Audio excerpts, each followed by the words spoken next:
Rendons gloire au Seigneur, rendons gloire pour son amour, rendons gloire au Seigneur, rendons gloire pour son amour. Dès le matin, les oiseaux chantent toutes les louanges de Dieu le Créateur.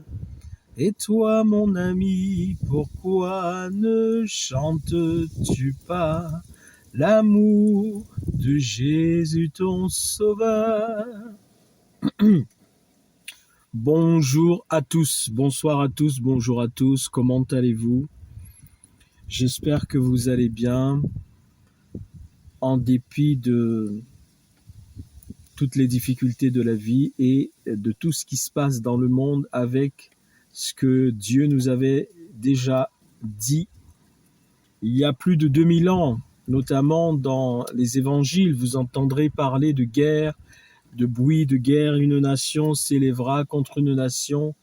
Il y aura des tremblements de terre en divers lieux, ainsi que différentes catastrophes naturelles. Il y a plus de 2000 ans que cela a été révélé par le Saint-Esprit et écrit donc par les différents auteurs bibliques, notamment les évangélistes, les 4 évangiles, donc des 4 évangélistes, et aussi de tous les autres écrits donc du Nouveau Testament. Nous connaissons ces choses, nous le savions. Vous savez, ce qui se passe dans la vie, c'est que il y a des choses qu'on sait, mais on a toujours l'impression que ce sont des choses qui ne nous concernent pas. On les connaît, on les sait, mais on pense toujours que ça concerne les autres ou que ça concerne un temps éloigné qui ne nous concerne pas nous. Et lorsque nous vivons ces choses, il y a 2 possibilités.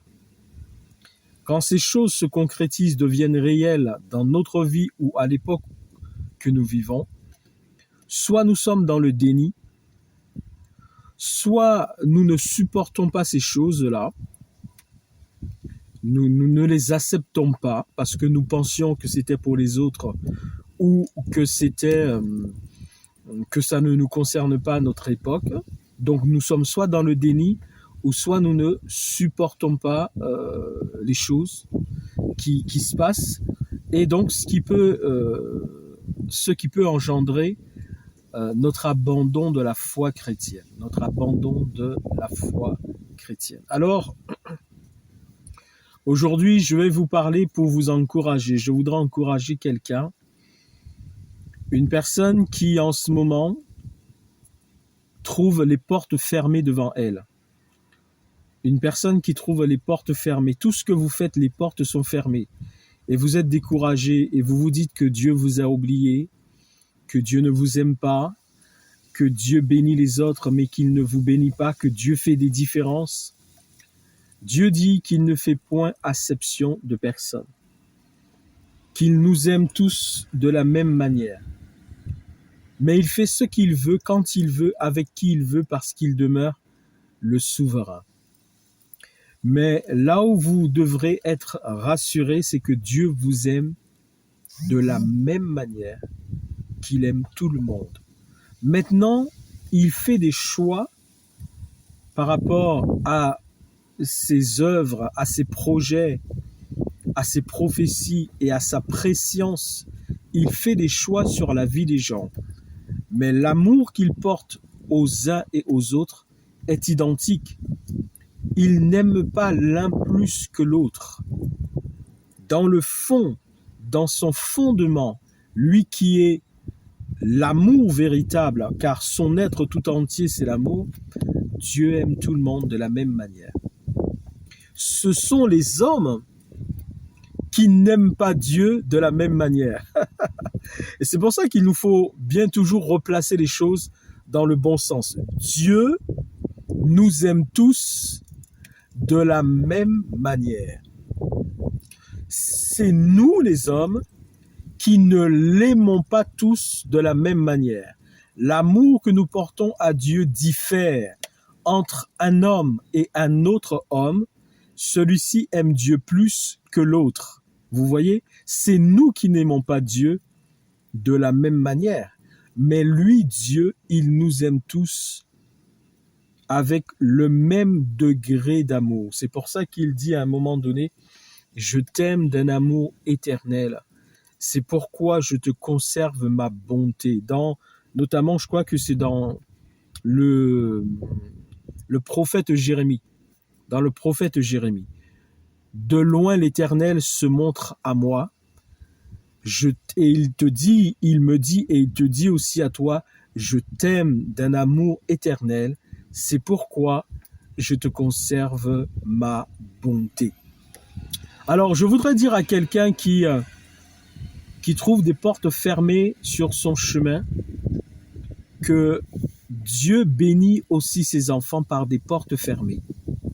S'il est vrai que Dieu bénit par des portes ouvertes, lorsque Dieu ouvre les portes devant nous, nous sommes contents, nous sommes heureux, nous sommes joyeux. Lorsque Dieu ouvre devant nous des portes que nous espérions voir s'ouvrir et que ça se fait, et que Dieu ouvre devant nous des portes, alors nous sommes heureux.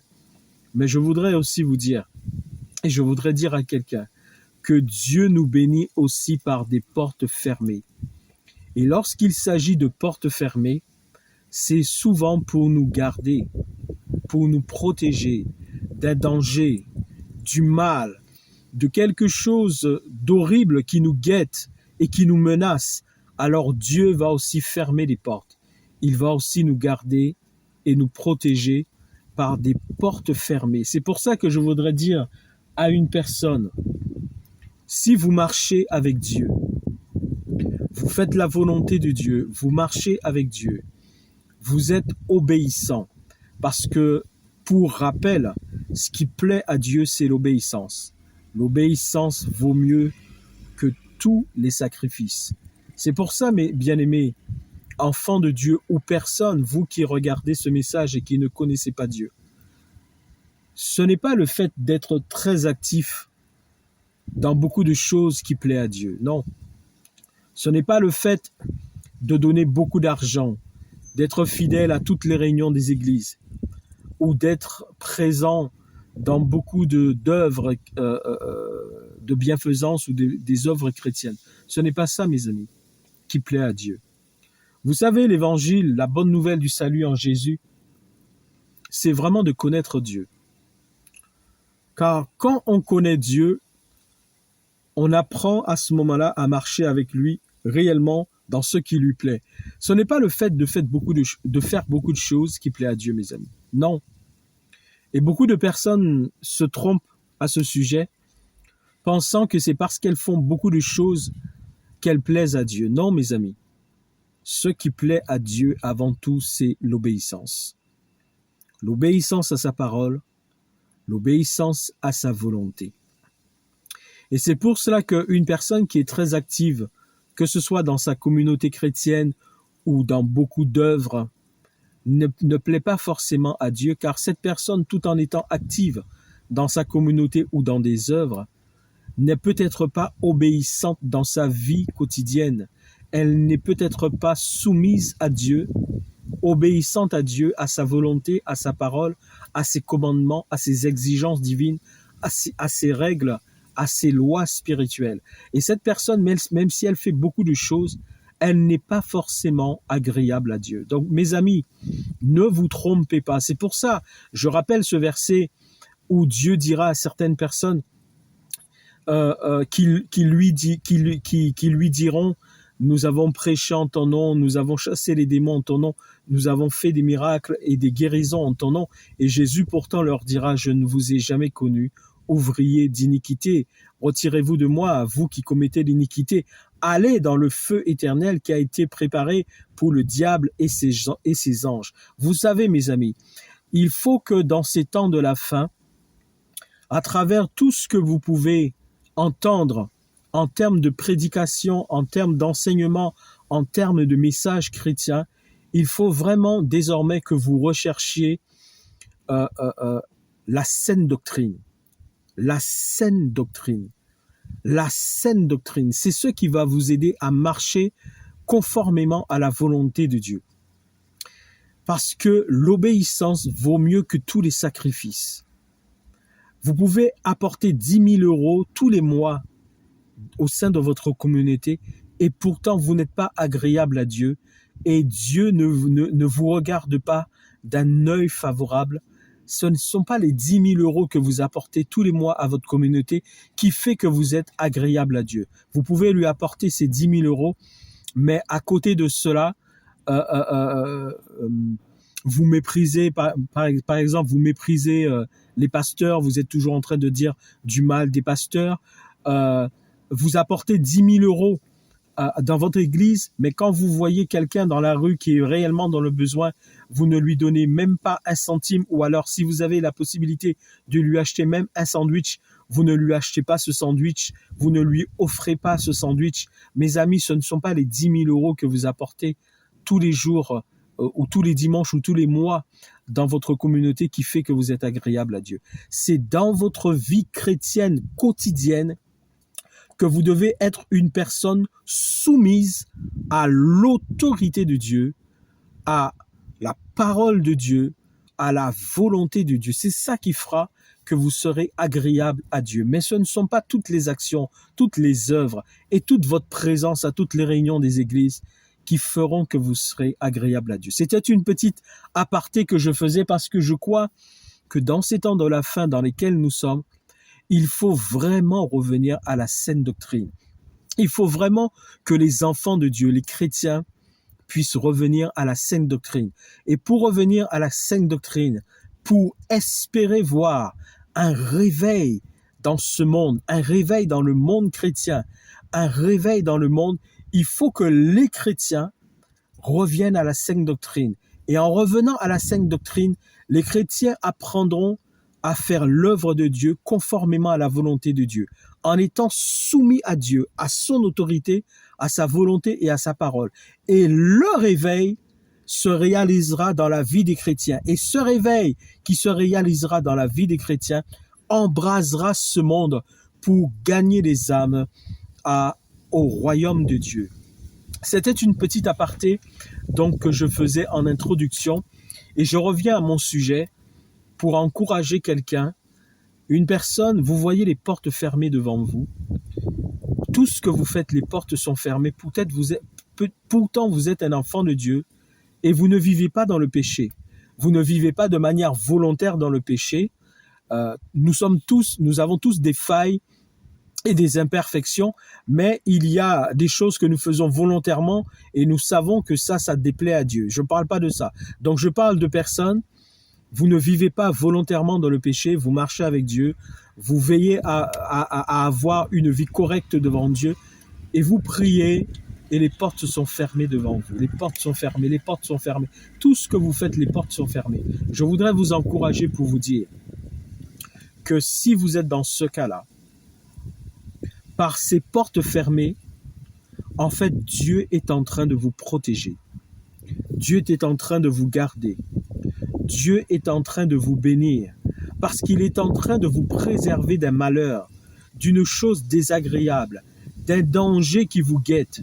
Et vous ne comprenez pas et vous pensez que Dieu vous a oublié, que Dieu ne vous aime pas, que Dieu ne pense pas à vous. Vous voyez qu'à côté, votre frère, votre sœur en Christ est béni. Et vous estimez même que votre marche chrétienne est meilleure que celle d'un autre frère que vous connaissez et vous voyez que pour lui, les portes sont ouvertes. Déjà, je voudrais vous dire, vous ne devez pas penser comme ça. Vous devez totalement abandonner cette vision et cette manière de voir, c'est-à-dire de penser que Dieu bénit l'autre plus que moi et pourtant j'ai l'impression que moi, je marche mieux qu'un autre. Ne pensez surtout pas comme ça, car ça, ce sont des pensées que Dieu n'approuve pas. Ce sont des pensées qui ne plaisent pas à Dieu et qui empêchent à Dieu justement de nous bénir. Donc, ne pensez pas comme ça si vous pensez comme ça. Je voudrais vous dire, les portes fermées ne sont pas toujours le signe de la désapprobation de Dieu dans votre vie. Non, il y a effectivement des fois où Dieu ferme la porte parce qu'il désapprouve le chemin dans lequel vous marchez et il ferme la porte devant vous. Mais je voudrais vous dire aussi que lorsque Dieu ferme des portes, c'est pour vous protéger, pour vous bénir, pour vous garder d'un danger. Dans l'Apocalypse, le livre de l'Apocalypse, au chapitre 3 et au verset 7, Dieu dit ceci à l'apôtre Jean qui a reçu cette vision de l'Apocalypse. Il dit « Écris à l'ange de l'église de Philadelphie ». Vous savez qu'il y a 7 lettres envoyées à 7 églises d'Asie. Et l'église de Philadelphie en fait partie, mais comme pour ceux qui étudient la Bible, on a fini par comprendre que ces 7 églises sont 7 âges de l'église universelle de Jésus-Christ. Il dit donc, écrit à l'ange de l'église de Philadelphie. Voici ce que dit le Saint, le véritable. Le Saint, le véritable, c'est Dieu. Et là, en l'occurrence, c'est Jésus-Christ. Voici ce que dit le Saint, le véritable. Celui qui tient les clés de David. Celui qui ouvre la porte et personne ne pourra fermer cette porte. Celui qui ferme la porte et personne ne pourra ouvrir cette porte. Oui, mon frère, ma sœur en Christ, ou monsieur ou madame, si Dieu ouvre une porte, personne ne peut la fermer. Si Dieu ferme une porte, personne ne peut l'ouvrir. S'il est facile de comprendre que lorsque Dieu ouvre une porte, ça nous rend heureux parce qu'on voit la porte s'ouvrir devant nous, il est plus difficile de comprendre que lorsque Dieu ferme une porte, ça peut être aussi pour notre bonheur et notre joie. Et c'est pour ça que nous devons apprendre à nous réjouir en tout temps, car c'est ce que Dieu nous dit. Soyez toujours joyeux. Je le répète, réjouissez-vous toujours. C'est un commandement, mes amis de Dieu. Ce n'est pas une suggestion. Ce n'est pas une proposition. C'est un commandement. Parce que, vous savez, la joie de Dieu, la joie de Jésus-Christ, ça nous garde en bonne santé. La joie du cœur nous garde en bonne santé. Et Dieu nous dit, réjouissez-vous toujours dans le Seigneur. Soyez toujours joyeux. Et Dieu est le Créateur, mes amis. Dieu ne sait-il pas qu'il y a des moments difficiles dans la vie? Dieu peut-il ignorer qu'il y a des épreuves dans la vie, mes amis? Dieu serait-il un ignorant pour nous dire « Soyez toujours joyeux, réjouissez-vous toujours, soyez toujours joyeux ». Non, mes amis, Dieu sait mieux que nous que la vie est faite d'épreuves, qu'il y a des moments difficiles. Mais vous savez, Dieu nous donne la solution pour surmonter les épreuves, la tristesse. Et pour que justement la tristesse et les épreuves ne puissent pas nous rendre malades, alors il nous dit, en tout temps, réjouissez-vous, soyez toujours joyeux. Monsieur, madame, mon frère, ma sœur en Christ, même devant les portes fermées, réjouis-toi, sois heureux, sois joyeux en Jésus-Christ. Et Dieu t'expliquera pourquoi la porte est fermée. Mais je te le dis dès maintenant, souvent, quand Dieu ferme la porte devant toi, c'est parce qu'il te protège, parce qu'il te préserve, parce qu'il y a un danger qui te guette. Et il t'aime d'un amour éternel. C'est pour ça qu'il te conserve sa bonté. Et c'est pour cela qu'il ferme la porte devant toi, afin que tu puisses pas continuer dans ce chemin, parce qu'il veut ton bien, parce qu'il veut ton bonheur. Je vais vous donner un petit témoignage. Un témoignage qui me concerne, et qui concerne la voiture dans laquelle je me trouve, et dans laquelle je fais donc cette vidéo, ce message actuellement. À un moment donné, vous le savez, donc, les voitures aujourd'hui sont faites avec beaucoup d'électronique, de systèmes électroniques. Donc, à un moment donné, un jour, je faisais de l'essence et il y a un voyant qui s'est allumé. Un voyant qui m'a dit d'emmener en urgence la voiture au garage. Donc ce voyant s'est allumé et m'a dit qu'il fallait que j'emmène d'urgence la voiture au garage. Et en fait, j'ai compris que c'était un court-circuit, quelque chose qui s'était pas bien passé, parce que quand je faisais l'essence, ma voiture a un système tactile au niveau des portes. Ma voiture a un système tactile et je peux ouvrir la voiture sans la clé. Naturellement sans la clé, mais il faut que je puisse avoir la clé dans ma poche. Je peux simplement ouvrir la voiture sans la clé parce que j'ai la clé sur moi ou dans ma sacoche. Voilà. Et donc, je faisais l'essence avec la clé dans ma poche. Et je sais que quand j'ai touché à un moment donné la voiture, il y a quelque chose qui s'est passé. Donc, ça a dû créer un court-circuit.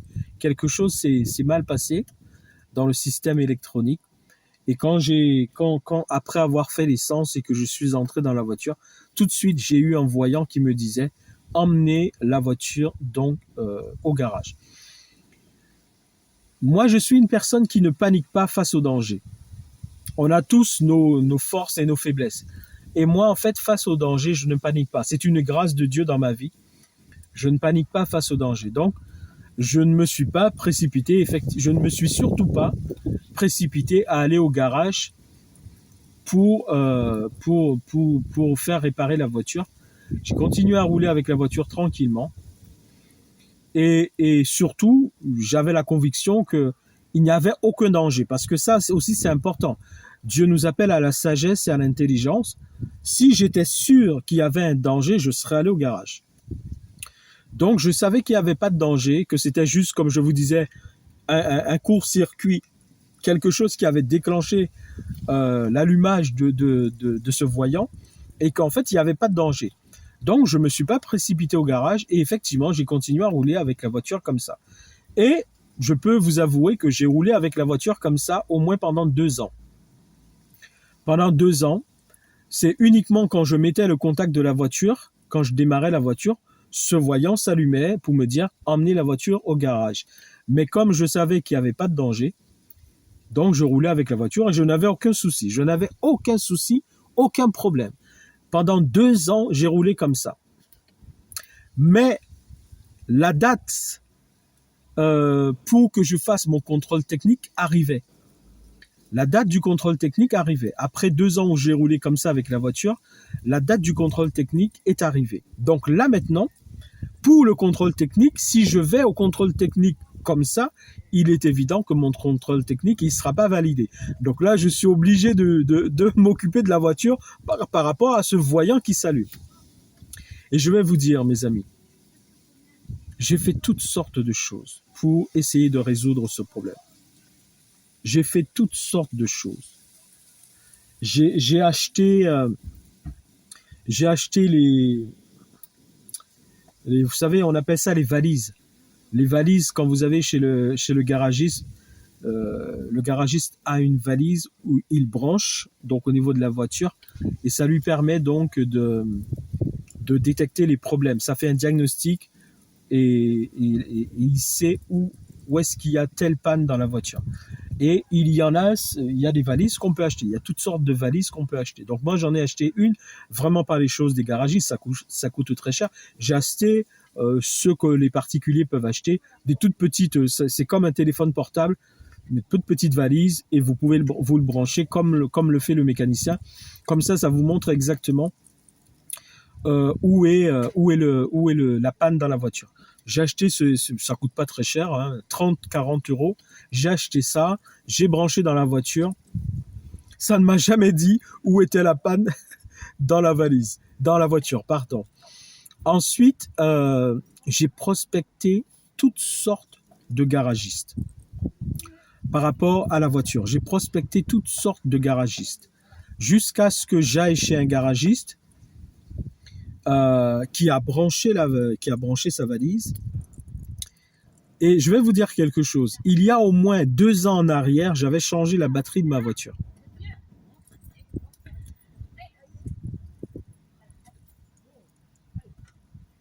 Il y a au moins 2 ans en arrière, excusez-moi, c'est juste qu'il y a deux personnes qui montent dans leur voiture. C'est 2 personnes âgées.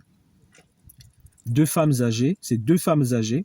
Alors, je ne sais pas si c'est la maman avec sa fille ou si ce sont deux amis. Ce sont deux femmes âgées qui montent dans leur voiture. Mais vous voyez, là, il y a une qui est plus âgée, une des deux qui est plus âgée. Et j'ai l'impression que c'est une maman avec sa fille, mais la fille est déjà aussi une personne âgée. Elle est vraiment âgée et la maman encore plus âgée. Et donc, si vraiment c'est la fille, par exemple, la fille, elle aide sa maman, elle installe sa maman dans la voiture, mais elle était en train de malmener la maman. Elle était en train de la malmener, vraiment. Elle était en train de la malmener, de malmener la maman pour l'installer dans la voiture, de crier sur elle, de se disputer avec elle. Donc, c'est pour ça que j'ai regardé un moment, parce que c'est assez particulier. Que Dieu les bénisse, que Dieu aide ces deux femmes âgées que je viens de voir là, que Dieu les aide parce qu'elles ont besoin du Seigneur Jésus, elles ont besoin de la grâce du Seigneur Jésus, que Dieu les aide. Donc, je reviens à mon histoire. J'ai prospecté plusieurs garages et j'ai fini par trouver le problème de la voiture. Alors, un des problèmes de la voiture, je ne connaissais pas tous les problèmes de la voiture. Un des problèmes de la voiture, c'était ce voyant qui s'allumait. Ce voyant qui s'allumait, c'était un voyant qui s'allumait par rapport à un produit qui s'appelle la sérine. C'est un additif au carburant. Donc, dans ma voiture, les voitures qui ont ce qui s'appelle le FAP, c'est un... Ah mais j'oublie le mot. Oh là là, j'oublie le mot. Ça m'échappe, excusez-moi, ça m'échappe. Mais les voitures qui ont ce système-là, ils ont un additif au carburant, au diesel, puisque c'est une diesel. Ils ont un additif au diesel, c'est par rapport à la pollution, pour réduire le taux de pollution, le taux d'émission donc de gaz de pollution du diesel. Et donc, c'était ce voyant qui s'allumait parce qu'il fallait que je remplace ce produit qui s'appelle la sérine. Donc, c'est une poche qui est en dessous de la voiture à remplacer. Donc, je suis allé chez un garagiste pour faire pour ce problème-là. Et il y avait le contrôle technique de ma voiture.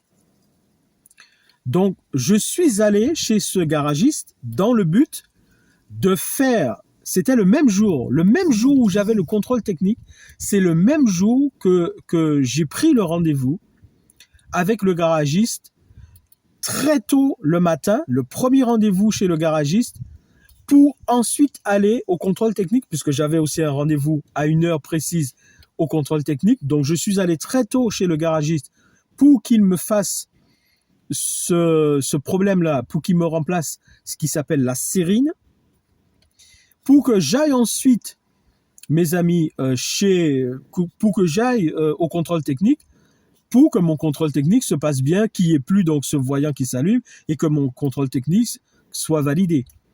Alors, je suis allé à mon premier rendez-vous chez le garagiste qui devait remplacer le produit qui s'appelle la sérine.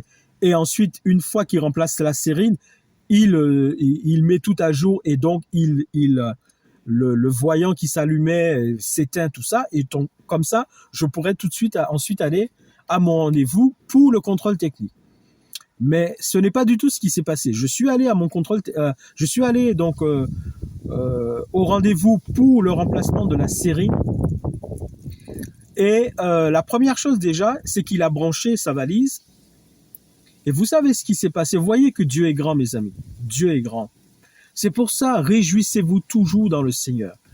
Réjouissez-vous, donnez toujours gloire à Dieu. Il a branché sa valise. Et la valise lui montrait, je ne peux pas vous expliquer, mais une liste interminable de défauts sur la voiture.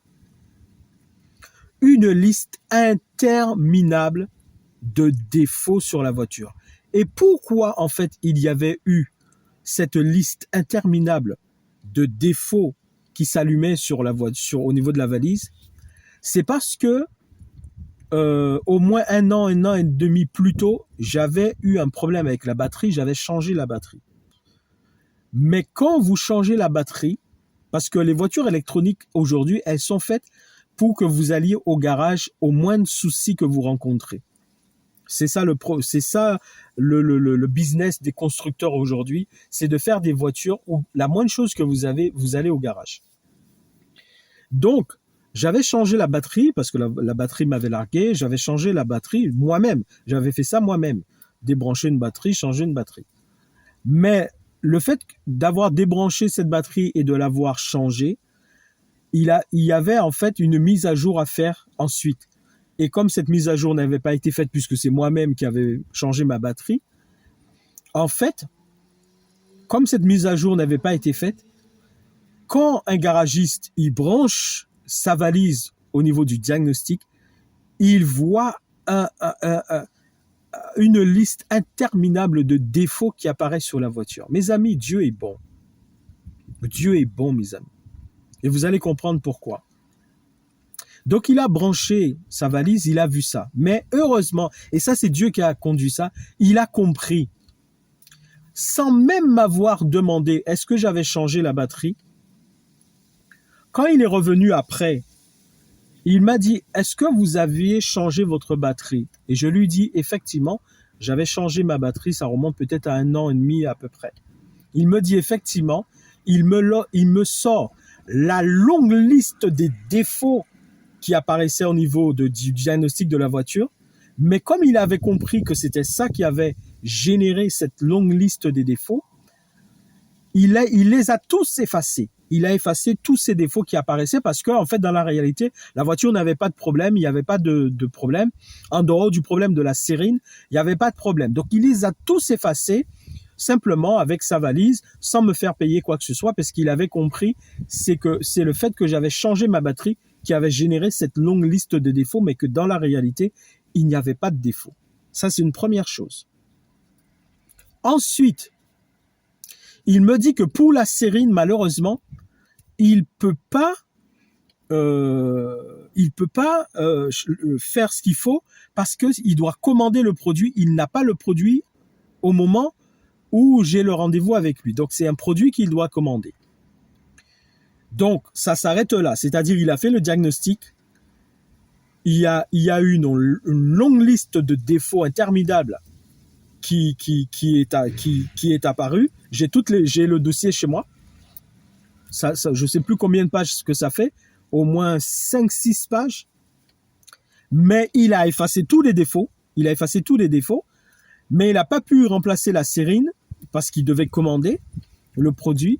Mais le voyant qui dit d'emmener la voiture au garage est toujours là par contre. Le voyant qui dit d'emmener parce que c'est lié à la sérine. Et comme ça, il n'a pas pu le faire, le voyant est toujours là. Donc je cours maintenant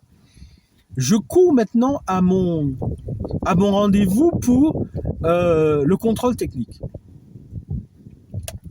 Et j'arrive à mon rendez-vous. Mais j'arrive avec 10 minutes à peu près de retard. Vraiment, pas plus que ça. Vraiment pas plus que ça. Avec à peu près 10 minutes de retard, j'arrive à mon rendez-vous pour le contrôle technique. Mes amis, là où j'avais le rendez-vous pour le contrôle technique, le monsieur m'a mal répondu. Mais c'est Dieu qui fermait cette porte. C'est ça que je vais vous expliquer. Le monsieur, il pouvait me recevoir. Même si j'avais ces 10 minutes-là, il pouvait me recevoir. Mais peut-être que lui-même, il était en colère ce jour-là. Mais en tout cas, quoi qu'il se soit, c'est Dieu qui a fait ça. Il m'a pas bien reçu. Et il m'a dit, ah non, là, je vous assure, j'avais à peine 10 minutes de retard. Il me dit, ah non, vous avez 20 minutes de retard. Là, je peux pas vous recevoir. Désolé, monsieur. Non, c'est pas possible de faire le contrôle technique. Donc, il m'a proposé de prendre un autre rendez-vous. Donc, j'ai pris un autre rendez-vous. Mais au fond de moi, au niveau de cet organisme de contrôle technique, dans le précédent contrôle technique que j'avais fait, j'en avais pas trop apprécié parce que suite au contrôle technique, il m'avait déréglé mes phares. Et j'ai dû régler mes phares tout seul moi-même après parce que suite à ce contrôle technique, je comprenais pas. Quand je roulais le soir, plein de voitures me faisaient des appels de phare. Je comprenais pas qu'est-ce qui s'était passé.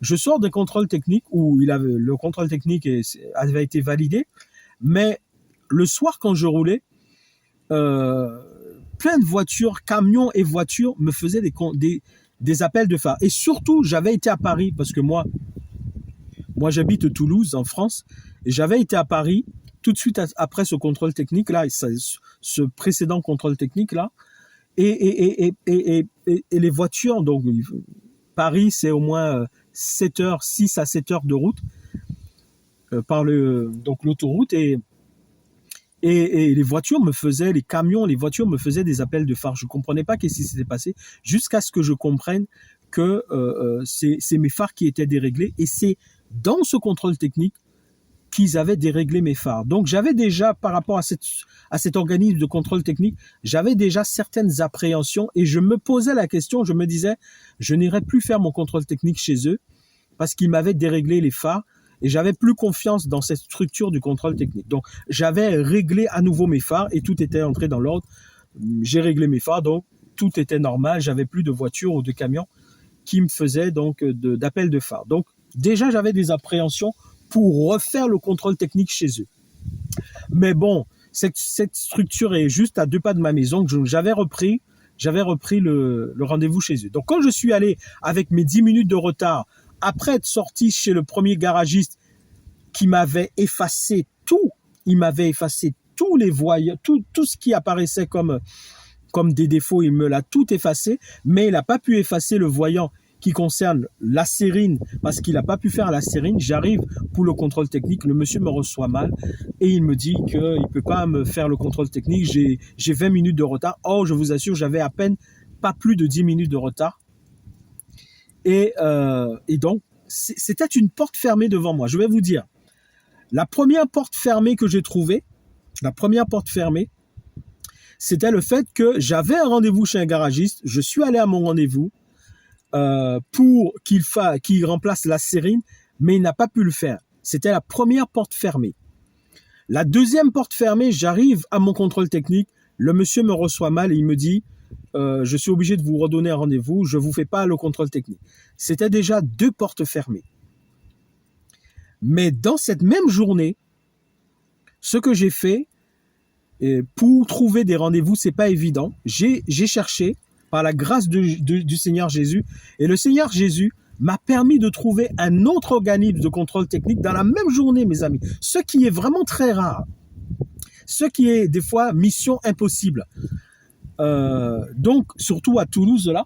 Donc, dans la même journée, j'ai trouvé un autre organisme et il y avait des rendez-vous disponibles aux environs de midi.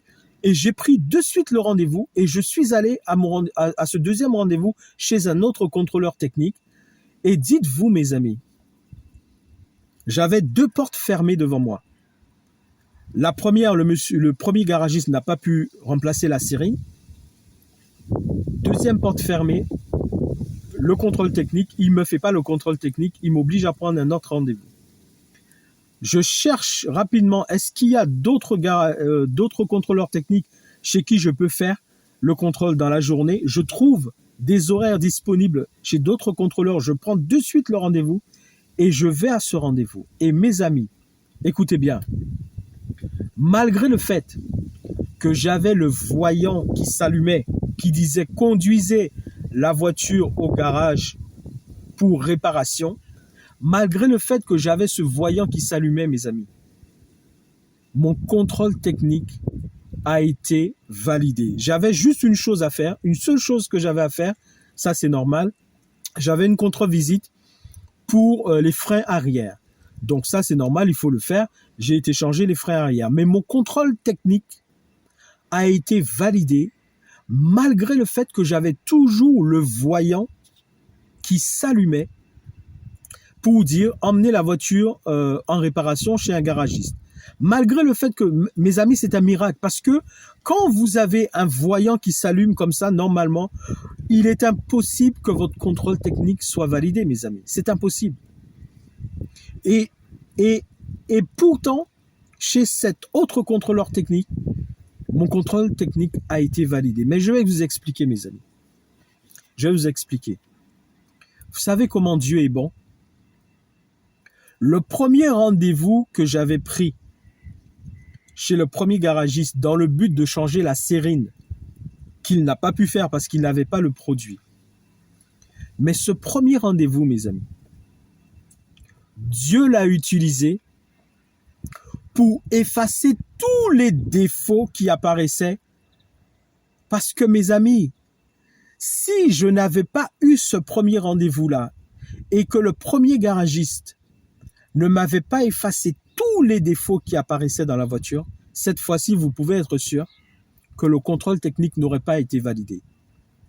Parce que lorsque je me serais présenté au contrôle technique, ils auraient vu la liste des défauts qui apparaissaient au niveau de la voiture. En plus du voyant qui s'allumait pour dire « Allez au garage, faites réparer la voiture », il y aurait eu non seulement le voyant qui était allumé, mais il y aurait eu la liste des défauts, mes amis, qui seraient apparus et mon contrôle technique n'aurait surtout pas été validé. Mes amis, Dieu a permis que j'aille chez le premier garagiste, que le premier garagiste m'efface tous les défauts qui étaient apparus parce que j'avais précédemment changé ma batterie, mais que suite au changement de la batterie, il y a une mise à jour de la voiture qui doit être faite, mais ça n'avait pas été fait car c'était moi-même qui l'avais fait, pas un garagiste.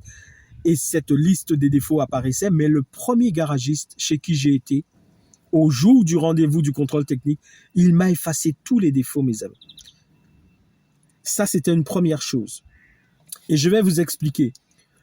Quand je suis allé, comme je vous disais, au contrôle technique, et qu'il m'avait déjà précédemment, dans un précédent contrôle technique, il m'avait déjà déréglé mes feux, je vous assure, mes amis, si le monsieur m'avait accepté, là où je suis arrivé avec 10 minutes de retard, s'il m'avait accepté, mes amis, comme j'avais toujours le voyant qui s'allumait pour dire « Emmenez la voiture en réparation chez un garagiste », je vous assure, je le sais, celui qui m'a mal reçu, mes amis, il n'aurait pas validé le contrôle technique. Parce que j'avais ce voyant qui s'allumait, il n'aurait pas validé le contrôle technique.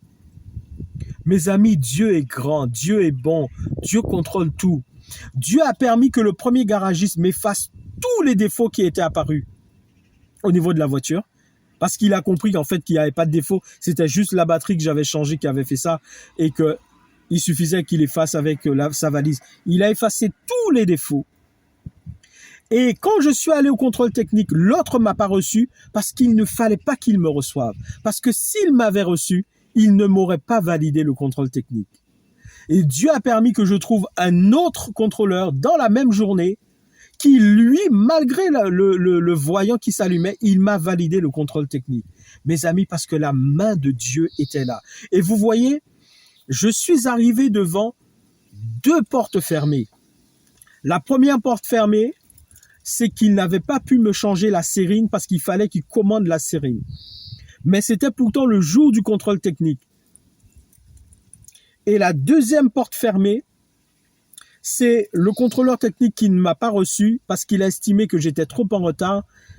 Il a été vraiment désagréable à l'accueil. Il ne m'a pas reçu. C'était la deuxième porte fermée. Mais mes amis, malgré ces 2 portes fermées, c'est Dieu qui me gardait. Et je vais vous expliquer pourquoi Dieu me gardait.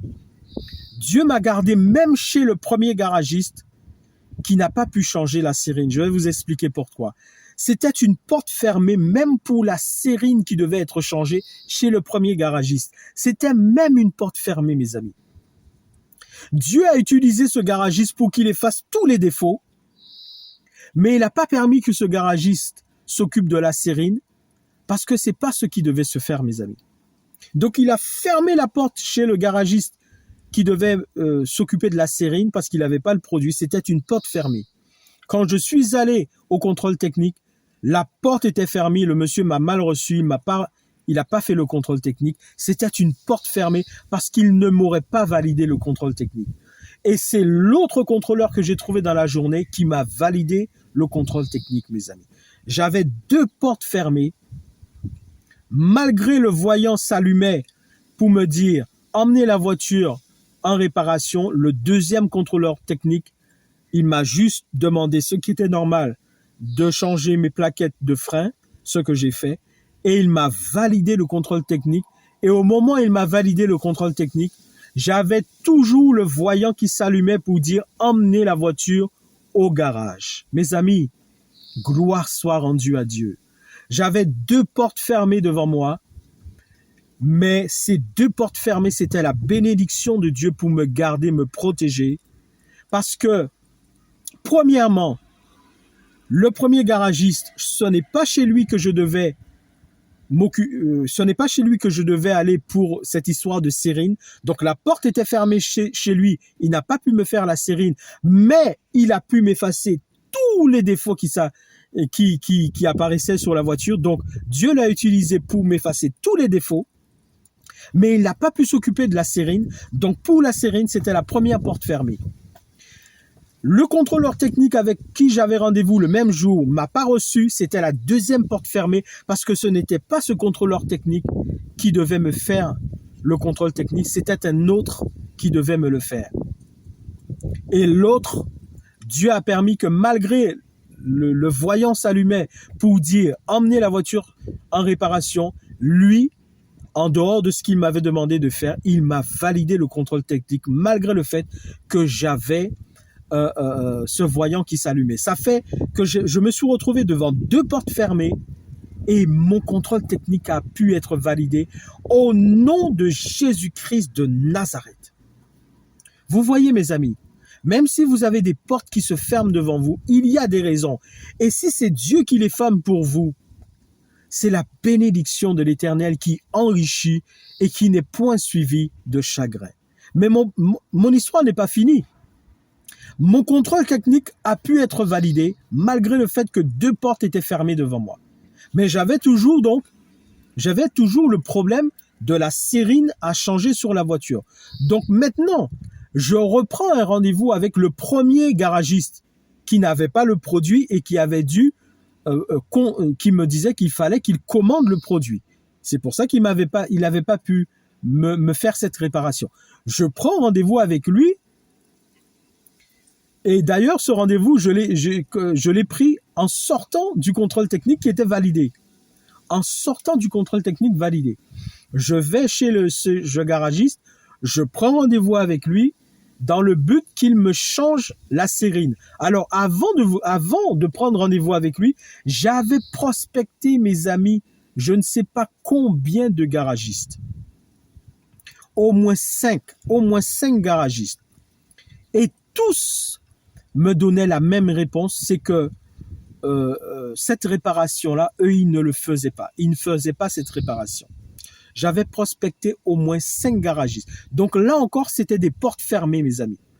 J'avais trouvé au moins 1, 2, 3, 4, 5 portes fermées où tous les garagistes que je prospectais me disaient que par rapport à ce qu'ils devaient faire dans la voiture, eux, ils ne le faisaient pas. Donc, c'était au moins 5 portes fermées. Ajouté aux 2 premières portes, ça faisait déjà au moins 7 portes fermées. 7 portes fermées devant moi. Donc, j'ai repris un rendez-vous avec ce garagiste. Et le jour où j'ai pris rendez-vous, il devait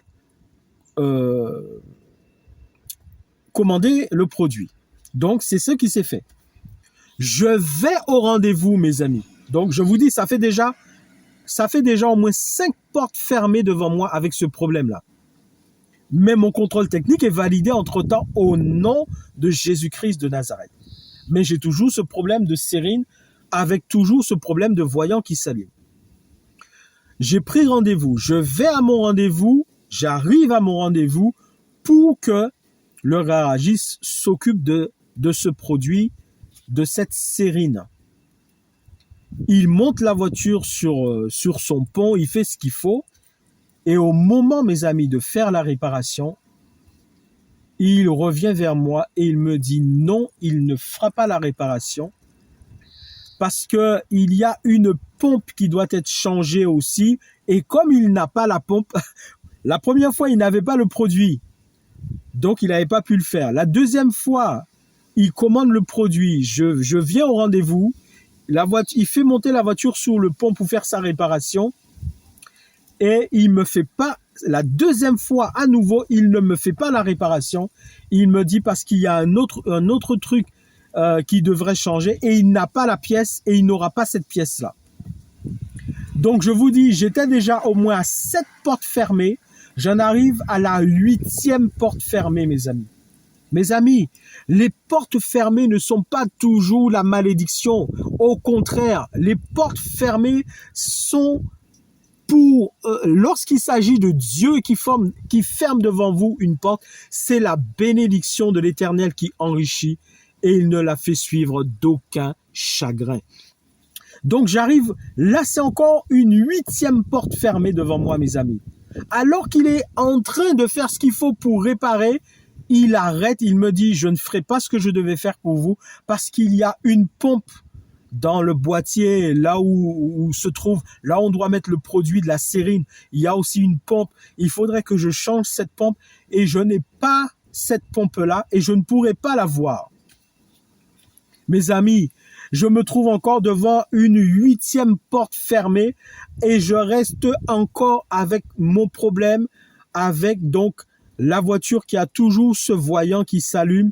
Naturellement, je sais, je suis en paix parce que je sais que c'est pas un problème qui empêche à la voiture de rouler, mais il faut que je m'en occupe parce que à la longue, je risque quand même d'avoir un problème puisque ce produit qui s'ajoute au carburant, c'est essentiel et tout. Donc, je me retrouve toujours avec mon problème.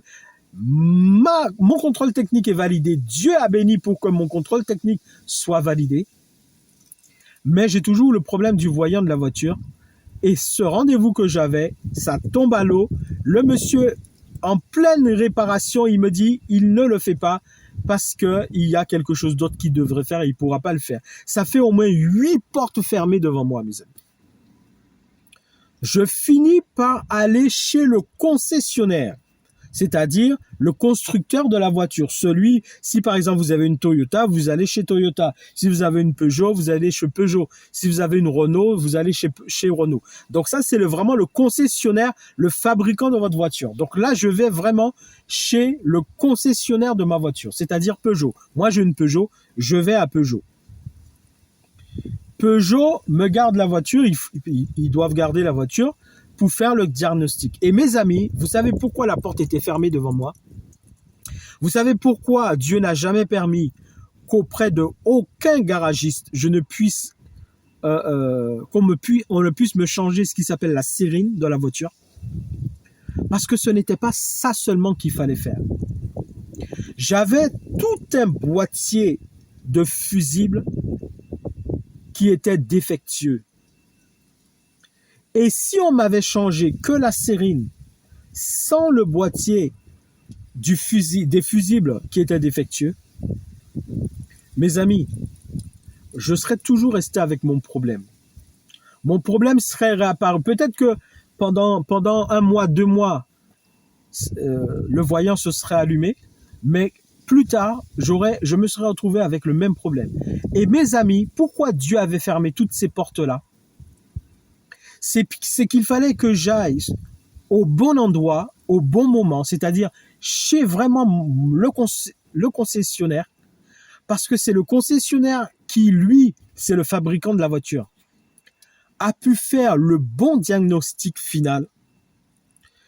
En plus de la sérine, effectivement, qui devait être changée, il y avait aussi tout un boîtier à changer. En fait, dans ce boîtier, on ne peut pas juste vous changer un fusible ou 2 fusibles. Les voitures modernes sont faites comme ça. On ne peut pas juste vous changer un fusible. C'est tout un boîtier de fusibles à changer. Et il fallait que ce boîtier soit changé, mes amis. Et voilà pourquoi toutes les portes étaient fermées devant moi pour ce problème-là. Je priais Dieu, j'espérais, je cherchais la direction de Dieu au point où j'avais réfléchi, j'avais pensé à changer de voiture. Je me disais, bon là, ça veut dire certainement qu'il faut que je change de voiture. Le temps est arrivé pour moi de changer de voiture, je vais changer de la voiture. Je commençais à voir comment je vais faire pour changer la voiture. Ce n'était pas ça, mes amis. Il fallait que j'aille au bon endroit, au bon moment, c'est-à-dire chez le concessionnaire, le fabricant de la voiture, qui lui connaît mieux la voiture que les autres garagistes. Et lui, il a pu faire le bon diagnostic. Et pour la sérine, effectivement, qu'il fallait changer. Et ça me revient, pendant que je vous donne le témoignage, ça me revient. Quand je suis arrivé chez le concessionnaire, la voiture avait fait l'objet des rappels et il y avait une mise à jour à faire, effectivement. Et vous voyez, mes amis, vous voyez comment, devant les portes fermées, il faut donner gloire à Dieu. Il y a des raisons pour lesquelles les portes sont fermées. C'est toujours, quand ça vient de Dieu, mes amis, c'est pour nous garder, pour nous protéger, pour nous bénir, pour nous garder d'un danger. C'est pour ça que je voudrais vous dire, monsieur, madame, vous qui passez par ce chemin particulier, vous avez beaucoup de portes fermées en ce moment devant vous, vous ne comprenez pas. Donnez gloire à Dieu. Le jour viendra où Dieu vous fera comprendre pourquoi les portes étaient fermées devant vous. Mes amis, quand j'arrive chez le concessionnaire, une chose dont je n'avais pas été informé du tout, c'est que la voiture avait fait l'objet des rappels pour une mise à jour. Donc, et ça, quand les voitures font des rappels comme ça, c'est gratuit. Donc, ils m'ont fait non seulement la mise à jour qui aurait dû être faite et dont moi, je n'avais pas été informé de ça. Donc, ils m'ont fait la mise à jour gratuitement, puisque c'est gratuit. C'est des rappels du constructeur. Ils m'ont fait cette mise à jour qui aurait dû être faite et moi, je ne savais pas. Donc, ils ont fait la mise à jour et ils m'ont fait effectivement le changement de la sérine, mais je devais le faire. Donc, ils m'ont fait aussi le changement du boîtier de fusible qui devait être changé parce que c'est pas juste un fusible ou deux qu'on devait changer. Ce n'est pas juste le fusible qui faisait que le voyant s'allumait pour dire emmener la voiture au garage. Non, c'était le boîtier, c'est le boîtier dans son ensemble qui devait changer. Donc, c'est eux qui ont pu faire le bon diagnostic et qui ont pu faire la réparation qui devait être faite. Car si le premier garagiste m'avait fait que la réparation de la sérine, j'aurais toujours eu le même problème parce qu'il m'aurait fait la moitié de la réparation parce que lui, il m'aurait pas changé le boîtier des fusibles et j'aurais toujours eu le même problème. Et la voiture, tôt ou tard, m'aurait fait un truc à un moment donné. Mes amis, Dieu est grand. Dieu est tout-puissant. Voilà la raison pour laquelle, mes amis, je me suis trouvé au moins devant 8 portes fermées. Je priais, je disais à Dieu, mais je comprends pas qu'est-ce qui se passe avec la voiture. Conduis-moi, inspire-moi, dirige-moi. J'ai prospecté au moins auprès de 5 garagistes. Les portes étaient fermées. Je suis allé chez le premier garagiste. Il n'a pas pu me faire la réparation. Je vais au contrôle technique. Il me fait pas le contrôle technique. Mais tout ça, c'était pour me bénir auprès d'un autre contrôleur technique. L'autre contrôleur m'a fait le contrôle technique, malgré le voyant qui s'allumait. Et quand je prends rendez-vous pour faire la réparation de sérine auprès du garagiste, il ne peut pas le faire parce qu'il m'aurait fait la moitié de ce qui aurait dû être fait sur la voiture et je serais toujours avec mon problème. Il fallait que j'aille chez le concessionnaire, qui fasse le bon diagnostic, qui fasse une mise à jour qui aurait dû être faite sur la voiture gratuitement, plus la sérine effectivement et le boîtier des fusibles qui devait être changé. C'est vrai que ça m'a coûté une somme, ça c'est sûr, ça a été onéreux, hein, ça m'a fait dans les 800 €, d'accord, mais ça a été fait. Il fallait que ça soit fait. Mais surtout, toutes les portes fermées, mes amis. Toutes les portes fermées que j'ai trouvées devant moi par rapport à ce problème que je rencontrais avec la voiture, tous les garagistes que je suis passé voir, tous les rendez-vous que je prenais, à chaque fois la porte était fermée. Mes amis, c'était fait pour me protéger, pour me garder, pour me bénir, pour que mon contrôle technique soit validé par le bon contrôleur technique et non pas le premier où j'avais pris le premier rendez-vous. Pour que la bonne réparation de la voiture soit faite par le concessionnaire et non par un autre garagiste qui m'aurait fait la moitié des réparations et j'aurais toujours un problème avec la voiture. Mes amis, c'est ça qui s'est passé. Je me suis retrouvé avec au moins 8 portes fermées devant moi.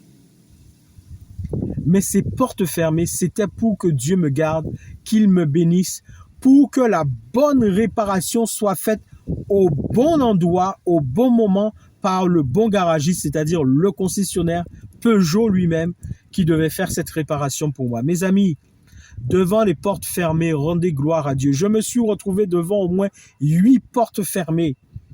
Mais quand Dieu a ouvert la 9e porte, parce qu'à un moment donné, la porte s'est ouverte, c'est celle avec le concessionnaire. Quand Dieu a ouvert la 9e porte, mes amis, nul ne pouvait fermer cette porte. Les 8 précédentes portes, il les a maintenues fermées devant moi. Je me battais avec la voiture pour faire réparer la voiture. J'ai vu au moins 5 garagistes. Le 6e qui devait me faire la réparation n'a pas pu. C'était les portes fermées que Dieu même fermait. Écrit à l'ange de l'église de Philadelphie. Voici ce que dit le saint, le véritable, celui qui tient la clé de David, celui qui ouvre et personne ne pourra fermer, celui qui ouvre la porte et personne ne pourra ouvrir, celui qui ferme la porte et personne ne pourra ouvrir. Celui qui ouvre la porte, et personne ne pourra fermer, celui qui ferme la porte et personne ne pourra ouvrir. Dieu avait fermé la porte devant moi auprès de tous les garagistes que j'avais vus. J'en avais vu au moins 6 à 7 garagistes et j'avais pris au moins 2 rendez-vous. Et Dieu avait fermé la porte devant moi. Et je ne comprenais pas au point où je commençais à penser à changer de voiture. Mais ce n'était pas ça, mes amis. C'était Dieu qui me préservait pour me bénir. Parce que ce n'était auprès d'aucun de ces garagistes que je devais me rendre. Il fallait que j'aille chez le concessionnaire qui, lui, allait faire le bon diagnostic pour faire les bonnes réparations. Car si un des garagistes avait pu me faire la réparation, il m'aurait fait la moitié seulement de ce qui devait être fait sur la voiture. C'est la moitié seulement de ce qui devait être fait. Il m'aurait fait seulement la moitié des réparations. Et au jour où je vous parle, je serai toujours dans mon problème avec la voiture.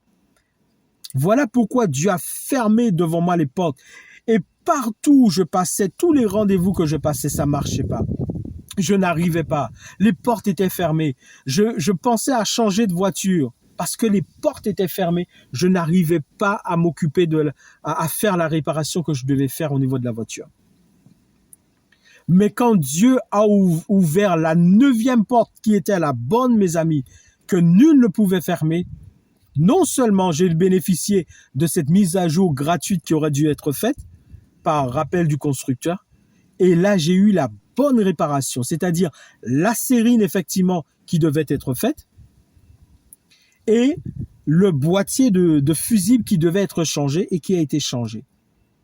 Oh mes amis, quand vous vous trouvez devant des portes fermées, alors que vous êtes des chrétiens, des enfants de Dieu, vous marchez dans la vérité, vous marchez en règle avec Dieu.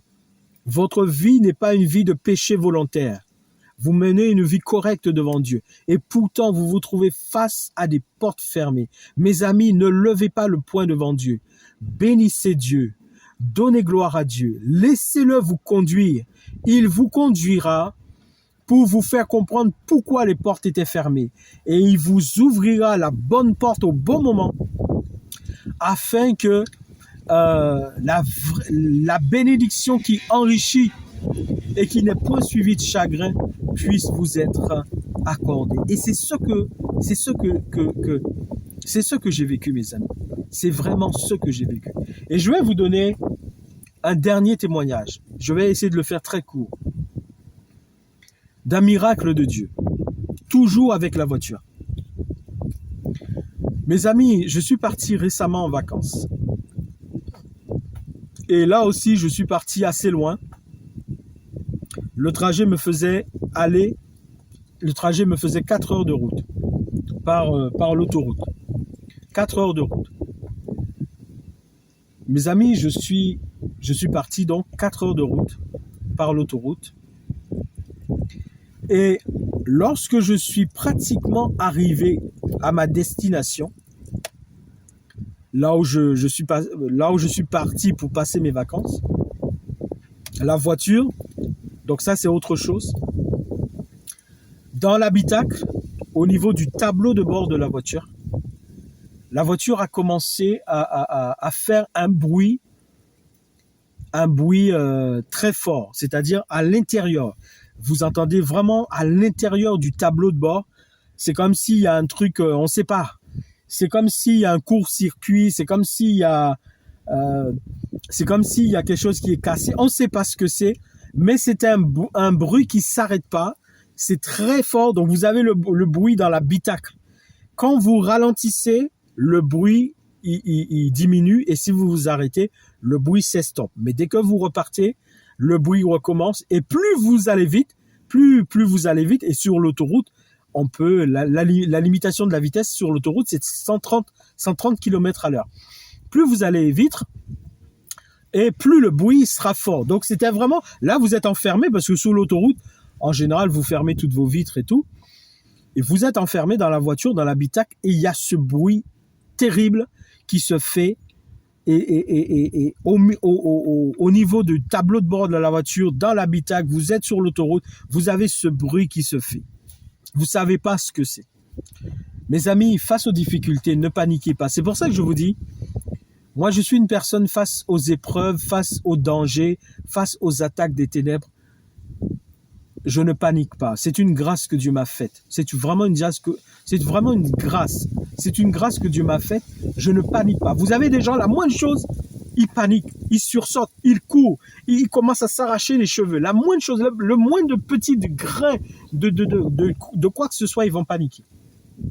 Moi, Dieu m'a fait cette grâce où je ne panique pas face au danger. Donc, je suis resté en paix parce qu'il m'en restait encore quelques kilomètres à faire avant d'arriver. Je suis resté en paix avec ce problème. Et je disais à Dieu, mais tu vois, Seigneur, tu m'as béni et je sais que tu m'as béni. Et je sors quand même d'une réparation qui m'a coûté 800 €. Je sors d'une réparation qui m'a coûté 800 €. Et là, je pars en vacances. Je suis pratiquement arrivé là où je vais passer mes vacances. Et ce problème apparaît. Et surtout ça, je ne sais pas encore combien d'argent que ça va me coûter. Je suis resté tranquille, je vous dis, je ne m'inquiète pas. Moi, c'est une grâce que Dieu m'a faite. Face au problème, je ne m'inquiète pas. Donc, le problème est là, mais je ne suis pas inquiet. Parce que j'ai confiance en Dieu. C'est ma foi, c'est comme ça. Moi, j'ai confiance en Dieu, mes amis. J'ai confiance en Dieu. Ayez confiance en Dieu, mes amis. Ayez confiance en Dieu. Si vous n'avez pas confiance en Dieu, en qui et en quoi aurez-vous confiance? Ayez confiance en Dieu, mes amis. Comme j'ai confiance en Dieu, je ne m'inquiète pas, malgré ce nouveau problème qui apparaît dans la voiture. Donc je roule, le problème est là, il y a ce bruit terrible dans la voiture, au niveau du tableau de bord, je ne sais pas ce que c'est. Je roule, le bruit est là. J'arrive à mon hôtel, j'ai pris un hôtel, tout ça, j'arrive à mon hôtel et mes vacances sont là. Donc, je suis arrivé le premier jour, le deuxième jour, le troisième jour, le quatrième jour, je regarde bien si je ne me trompe pas,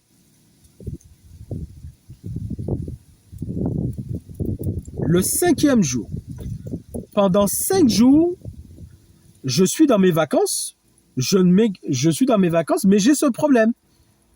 Donc, j'ai un problème quand je roule. J'ai un problème terrible qui se fait au niveau du tableau de bord de la voiture. C'est vraiment à l'intérieur du tableau de bord. Ça se situe à peu près au milieu du tableau de bord. Je ne sais pas ce que c'est, mais il y a ce problème désagréable qui est là. Un bruit terrible qui se fait au niveau du tableau de bord. Donc, ça a duré pendant 5 jours, c'est-à-dire depuis le jour où je suis arrivé, et pendant 5 jours, ce problème-là a duré. Mais entre-temps, naturellement, je parle à Dieu de ce problème. Et à un moment donné, dans ce que je dis à Dieu, vraiment là, tu vois, je suis sorti d'une grosse réparation qui m'a coûté 800 €. Et financièrement, Seigneur, c'est sûr que repartir dans une réparation je ne sais pas combien me coûterait encore cette réparation. Là, je pourrais pas. Et là, je dis à Dieu, là, il faudrait que tu fasses un miracle, Seigneur. Je dis à Dieu, je te demande vraiment un miracle. Je te demande une réparation divine et miraculeuse de la voiture. Je te demande une intervention divine, miraculeuse, surnaturelle de ta part au niveau de la voiture, parce que là, je ne sais pas ce que c'est, et s'il faut encore que je pars dans une réparation qui je ne sais pas combien, et en plus les 800 €, je suis encore en train de les payer. Et heureusement que moi j'ai une possibilité avec ma carte bancaire, je peux payer en 3 fois sans frais. C'est une grâce aussi que Dieu m'a faite. C'est comme ça que je paie d'ailleurs beaucoup de choses, parce que si ce n'était pas ça, il y a bien des choses je ne pourrais pas. Et Dieu me fait grâce. Vous voyez, Dieu nous fait grâce. C'est comme ça que j'arrive à m'en sortir des fois pour payer pas mal de choses, parce que j'ai une carte bancaire où je peux payer en 3 fois et je n'ai aucun frais bancaire par rapport à ça. C'est une option de ma carte dont je bénéficie gratuitement. Donc, ces 800 € de ma réparation, là, je suis encore en train de les payer parce que c'est un prélèvement en 3 fois. Et je dis à Dieu, au Père, à Jésus-Christ, au Saint-Esprit, à Elohim, à El Shaddai, à Yahweh Sabaoth, à El Elyon, je dis au Dieu Tout-Puissant, je lui dis, Éternel, là, il me faut un miracle de ta part. Je lui dis, il me faut un miracle. Il faut que miraculeusement tu me répares cette voiture. Mes amis, je suis resté 5 jours avec ce problème. 1, 2, 3, 4, 5. Le 5e jour, mes amis, je suis allé dans un zoo. Le 5e jour, dans tout mon programme, le 5e jour, j'étais dans un zoo. À la sortie du zoo, quand j'ai terminé le zoo, j'ai fait d'autres choses après le zoo. Et en entrant, donc, là où était le zoo, par rapport à l'hôtel, ça me faisait 1 heure de route. Après avoir fait tout ce que j'ai fait dans mon programme du soir et que j'entrais à mon hôtel, je constate, mes amis, que ce bruit a totalement disparu. Après qu'il y ait eu 5 jours où ce bruit terrible, horrible, était réellement là, présent, je ne sais pas ce que c'était, mais ce bruit était là. En entrant à l'hôtel, ça me faisait 1 heure de route, et là, il y avait des voies où vous pourriez aller jusqu'à 110. Je constate que le bruit a totalement disparu. Plus aucun bruit, plus rien du tout. Ce problème a totalement disparu. Comme il était apparu, il a totalement disparu. Et au jour où je vous parle, ça fait 1 semaine, ce bruit n'est plus jamais réapparu. Or, j'ai dû reprendre l'autoroute pour revenir chez moi. Donc, en roulant à 130 km/h sur l'autoroute, ce bruit n'est plus jamais apparu. Ça fait 1 semaine, mes amis, depuis que ce bruit a disparu, totalement disparu. Ça n'est plus apparu. Mes amis, cette fois-ci, comparativement à la première fois, où Dieu avait fermé les portes devant moi pour que j'aille chez le bon garagiste qui m'a fait la bonne réparation de tout ce qui devait être fait. La deuxième fois, vous savez que Dieu est bon, mes amis. La deuxième fois, comme Dieu sait que financièrement, cette fois-ci-là, je ne pourrais pas assumer la réparation. J'ai dit à Dieu, là, il me faut vraiment une réparation miraculeuse de ta part. Il faut une intervention surnaturelle de ta part. J'ai dit à Dieu, à Jésus-Christ, au Père, au Saint-Esprit, répare-moi cette voiture toi-même miraculeusement. Mes amis, c'est ce qui s'est fait. Je vous assure, c'est ce qui s'est fait. Ça fait 1 semaine. J'ai repris l'autoroute, j'ai fait du 130 km/h. Ce bruit n'est plus jamais réapparu. Ce bruit a disparu totalement. Et je sais et je confesse que Dieu a réparé miraculeusement la voiture pour moi. C'est terminé. Je n'ai plus de problème avec ce bruit. Il a disparu comme il était apparu au nom de Jésus-Christ de Nazareth. au nom de Yeshua Hamashiach Tzideku, au nom d'El Elyon, d'El Shaddai, de Yahweh Sabaoth, de Yahweh Shalom, Jésus-Christ, c'est Dieu, mes amis. Je ne sais pas si de son trône, il a donné un ordre. Je ne sais pas s'il a envoyé ses anges. Je ne sais pas comment il a fait, mes amis. S'il est resté assis sur son trône et il a dit, voiture, je t'ordonne maintenant d'être réparé là où cette réparation. Je ne sais pas comment il a fait. Je ne sais pas si c'est par une pensée. Je ne sais pas s'il a donné un ordre. Je ne sais pas s'il a demandé aux anges de le faire. Et si pendant que j'étais aux eaux, les anges sont venus et ils ont fait la réparation, je ne sais pas, mes amis. Mais ce que je sais, ce dont je suis sûr, que je confesse et que je vous annonce, c'est que El Shaddai, Yahweh Sabaoth, Yeshua Hamashiach Tzideku, le Père, le Fils et le Saint-Esprit, l'Éternel des armées, le Dieu suprême, je ne sais pas comment il a fait. Je sais seulement qu'il l'a fait. De son trône de gloire, de sa puissance souveraine, de sa parole, de ses commandements, il a déclaré, décrété, ordonné que ce problème-là disparaisse de ma voiture, que la réparation soit faite surnaturellement. Et ça fait une semaine, j'ai quitté là où j'étais en vacances, je suis revenu à Toulouse, j'ai fait du 130 km à l'heure, plus jamais ce bruit n'est réapparu, plus jamais ce problème n'est réapparu. Mes amis, Jésus a dit, croyez en Dieu et croyez en moi. Il y a dans le royaume de mon Père des places. Je m'en vais vous préparer une place. Et lorsque je vous aurai préparé une place, je reviendrai et je vous prendrai afin que vous soyez avec moi, afin que vous soyez là où je suis. Mes amis, Dieu, Jésus, c'est le chemin, la vérité et la vie. Il n'est point un homme ni fils d'un homme pour se repentir ou pour mentir.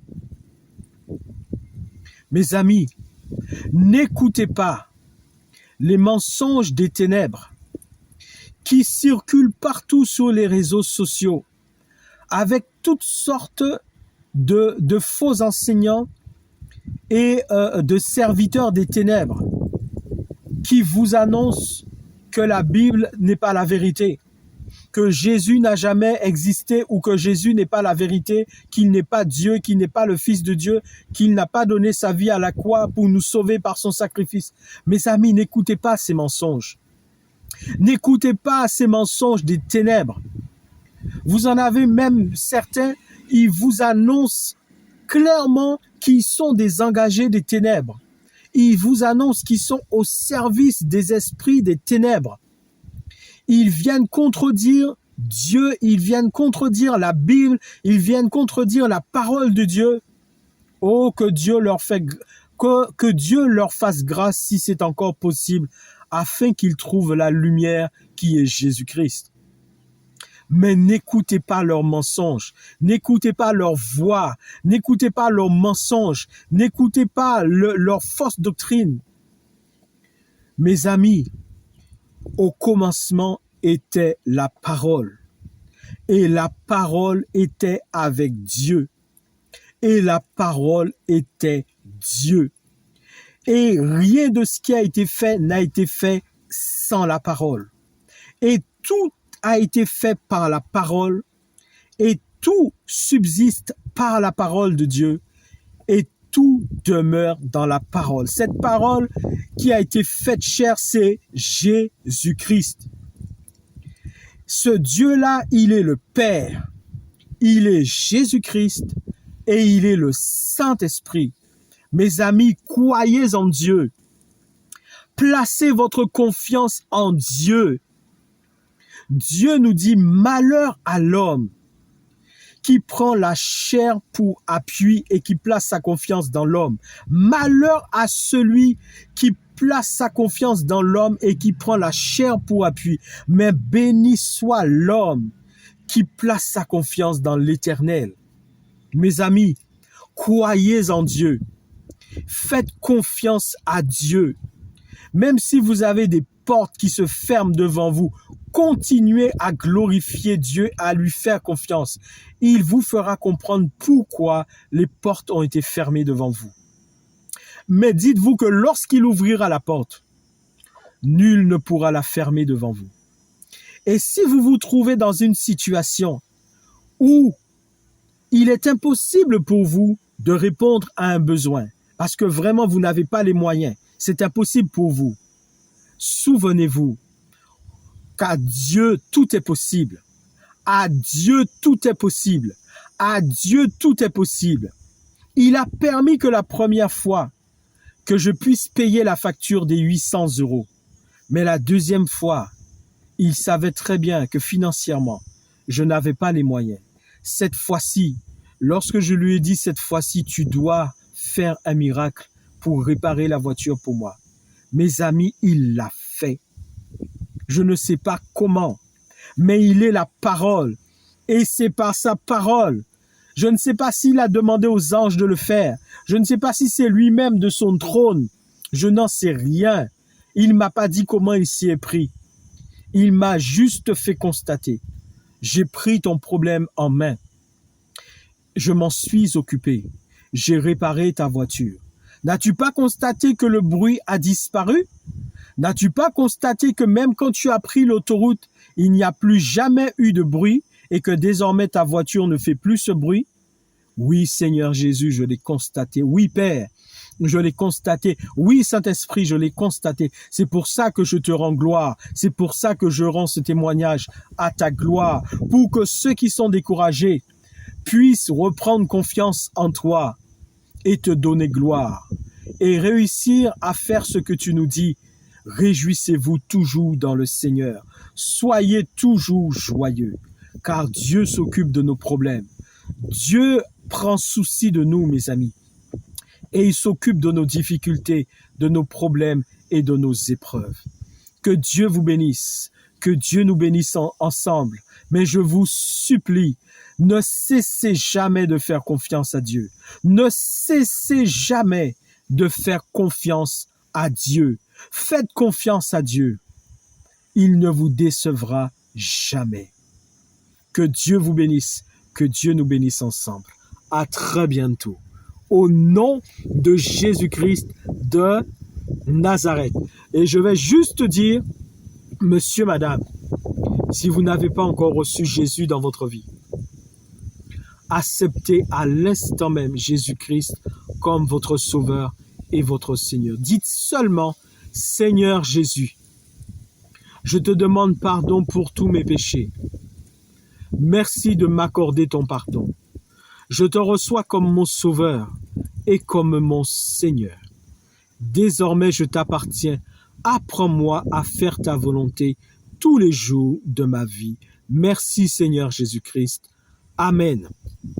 Si vous avez une Bible, prenez-la, commencez à la lire. Et quand vous la lisez, parlez à Dieu pour qu'il vous aide à la comprendre.